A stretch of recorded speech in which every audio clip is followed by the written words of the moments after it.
नमस्कार, मैं हूं नीलू। तो अमेरिका ईरान के युद्ध की आशंका को देखते हुए इस बीच एक खबर आ रही है कि नेतन्याहू अमेरिका जा सकते हैं। अब इस बात में कितनी सच्चाई है, और एक और बात निकलकर सामने आ रही है कि पुतिन ने अमेरिका को कुछ नसीहत दी है। वो नसीहत क्या है, बातचीत करने के लिए मयंक मेरे साथ जुड़ गए हैं। मयंक, दो खबरें प्रमुखता से इस वक्त है। पहला कि नेतन्याहू हो सकता है अमेरिका दौरे पर जाए। अमेरिका दौरे पर अगर नेतन्याहू जाते हैं तो उसके क्या मायने हैं, और दूसरा, पुतिन ने किस तरह से अमेरिका को सलाह दी है, क्या है वो सलाह, वो भी जरा बताइए। देखिए, ये तय है कि नेतन्याहू अमेरिका जा रहे हैं यात्रा पे, और तारीख तय नहीं है। हाँ, तारीख तय नहीं है, लेकिन वो जा रहे हैं, ये तय हो गया है। वो गाज़ा पे बात करेंगे, ईरान पे बात करेंगे, लेबनान पे बात करेंगे, सीरिया में बात करेंगे। लेकिन जो इंटरनेशनल मीडिया में चर्चाएं हैं, जिसकी और जो एक्सपर्ट मान रहे हैं कि नेतन्याहू की इस अमेरिका यात्रा की जो सबसे बड़ी वजह है, वो सबसे बड़ी वजह है रूस और ईरान की दोस्ती। देखिए, जो प्लान था, जैसा हमने अपने पिछले वीडियो में भी डिस्कस किया था, कि अमेरिका और इजराइल का बड़ा प्लान था ईरान पर हमला करने का, लेकिन बीच में आके ढाल बन के खड़े हो गए हैं पुतिन। ईरान की ढाल बन के खड़े हैं पुतिन। और अब जो नई चीज़ आई है, रूस की तरफ से 5, आपने नसीहत कहा, मैं तो सीधा वार्निंग कह रहा हूँ कि 5 वार्निंग अमेरिका को दी गई है रूस की तरफ से। अब ये वार्निंग क्या है, इस बात को समझिए। रूस ने कहा है कि किसी भी तरह का मिलिट्री एक्शन ईरान पर बर्दाश्त नहीं किया जाएगा। बात नंबर 1। बात नंबर 2, अगर अमेरिका किसी तरह की सैन्य कार्रवाई करता है ईरान के ऊपर, तो ये इलीगल होगी, अनएक्सेप्टेबल होगी। तीसरी बात, अगर अमेरिका ने ईरान पर हमला किया तो इसके भयंकर परिणाम होंगे। चौथी बात, ईरान के पास शांतिपूर्ण परमाणु कार्यक्रम चलाने का पूरा अधिकार है। ये रूस कह रहा है, ये पुतिन कह रहे हैं। पांचवी बात, रूस की तरफ से कही गई कि अगर जरूरत पड़ती है तो हम अमेरिका और ईरान के बीच मध्यस्थता करने को तैयार हैं। अगर आप सरल शब्दों में कहें तो अब पुतिन जो है वो खुलकर ईरान के साथ खड़े हो गए हैं। अब उनको किसी तरह की कोई चिंता नहीं है। अब उन्होंने सीधा सीधा ये वार्निंग दे दी है, रूस की तरफ से ये आ गई है कि भाई ईरान पे किसी तरह का हमला करने की आप सोचिएगा भी मत। देखिए, असल में ये रशियन फॉरेन मिनिस्ट्री की तरफ से एक प्रेस कॉन्फ्रेंस थी, उसमें ये बातें जो कही गई, जो फॉरेन मिनिस्ट्री कह रही है कि any military action against Iran will be illegal and unacceptable. इनकी जो स्पोक्स पर्सन हैं मारिया जाराकोवा, जो रशिया की फॉरेन मिनिस्ट्री की जो स्पोक्स पर्सन है, उन्होंने बयान में ये बात कही है कि ईरान पर अगर कोई भी हमला होता है तो इसके बड़े भयंकर परिणाम होंगे। जो उनकी प्रवक्ता हैं, उनकी तरफ से जो कहा गया कि any bombing on Iran's nuclear site could have catastrophic consequences, इसके आपको जबरदस्त परिणाम होंगे।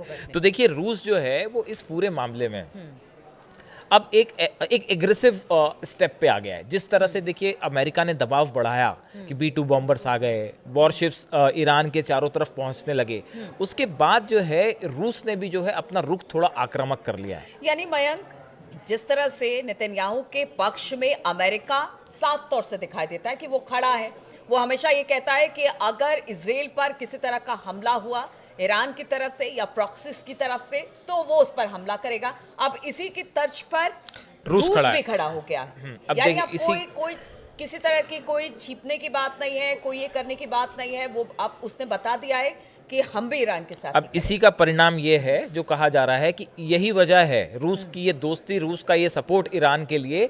इसी वजह से नेतन्याहू को अब अमेरिका जाना पड़ रहा है। अब नेतन्याहू अमेरिका क्यों जा रहे हैं? 2 वजह, बड़ी वजह। पहली बात तो ये कि जैसा कि चर्चाएं थी कि भाई जो हमला है वो असल में इजराइल की तरफ से होना था, ये दिखाते हुए कि अमेरिका ईरान पर हमला करेगा, लेकिन हमला करने का प्लान था इजराइल की द्वारा हमला होना है। लेकिन अब ये संभव नहीं है। अब ऐसे स्थिति में ईरान के साथ आगे क्या किया जाए? क्या टॉक्स, यानी एक नई स्ट्रेटेजी की बात? बिल्कुल। खामेनेई जो है वो अपनी शर्तों पे बात करना चाहते हैं, वो अमेरिका के दबाव में नहीं आना चाहते। वो सीधी बात भी नहीं करना चाहते, वो चाहते हैं कि ओमान के जरिए हम बात करें, जैसा कि उनका पुराना स्टैंड है। इस स्थिति में अब अगर देखिए, अगर किसी भी तरह का हमला आनन फानन में अगर इजराइल करता है ईरान के ऊपर बिना प्रॉपर तैयारी के, तो उसका नतीजा बहुत भयंकर इजराइल को भुगतना पड़ सकता है। पूरी मिसाइल्स, पूरे वॉरशिप हम बार बार कह रहे हैं ईरान के तैयार खड़े हैं, और अब तो रूस भी आ गया है और वो कह रहा है कि भैया सोचना भी मत हमला करने की, वरना भयंकर परिणाम होंगे। तो ये इजराइल के लिए एक बड़ी चुनौती और खतरा पैदा हो गया है। ऐसी स्थिति में अब ईरान को लेके आगे क्या रणनीति बनानी है, इस पे विचार करने के लिए नेतन्याहू जो है वो अमेरिका जा रहे हैं। ट्रंप से मुलाकात होगी और संभवतः वहाँ पे आगे की रणनीति, अब वो क्या बातचीत की तरफ आगे बढ़ते हैं, क्या अमेरिका ईरान का बात मान लेता है कि बीच में किसी ओमान के जरिए ऐसे संकेत आने लग गए हैं कि शायद अमेरिका इस बात के लिए राजी हो जाए, खामेनी की बात मान ले कि भाई हम मध्यस्थ के जरिए बात करने को तैयार हो जाए। एक बात तो ये। दूसरी बात, गाजा का क्या करना है अब। गाजा में जो हमले इजराइल कर रहा है, ये ट्रंप की जो बड़ी प्लानिंग थी कि भाई हम यहाँ से फिलिस्तीनियों को हट जाना चाहिए।